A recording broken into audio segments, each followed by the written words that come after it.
பனியடர்ந்த ஒரு பிரதேசம். அங்கே இருக்கிற தன்னோட கூட்டத்தை விட்டு தனியாக விலகி நகர்ந்து போகிற ஒரு பெண்குயின். இந்த காணொளி தான் சமூக ஊடகங்களில் இப்போ ட்ரெண்டிங்காக இருக்குது. மனிதர்களுடைய தனிமை, இமோஷன் கூட இதை கனெக்ட் பண்ணி நிறைய காணொளிகள் வெளிவந்தாலும் விலங்குகள் உலகத்தினுடைய உண்மை வேறு மாதிரியானது.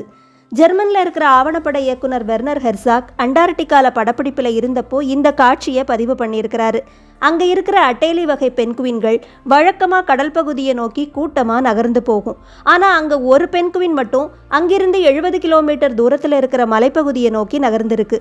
பெண்குவின்கள் சூரியன் மற்றும் பூமியினுடைய காந்தப்புலத்தை வச்சு தான் திசைகளை தீர்மானிக்கும். இந்த திறனில் குறைபாடு இருக்கும்போது அதனுடைய வழக்கமான நடத்தைக்கு மாறுபட்டு அது செயல்பட்டிருக்கு. இந்த குறைபாடு பிறவியிலேயோ அல்லது ஏதாவது ஒரு வைரஸ் தொற்றுனால கூட ஏற்பட்டிருக்கலான்னு ஆராய்ச்சியாளர்கள் சொல்கிறாங்க. ஒரு மரபியல் குறைபாடு அடுத்த தலைமுறை உயிருக்கு பரவக்கூடாதுங்கிறதுனால ஆராய்ச்சியாளர்கள் இந்த மாதிரி உயிர்களை காப்பாற்ற முயற்சி பண்ணுறது இல்லைன்னு சொல்லியிருக்காங்க.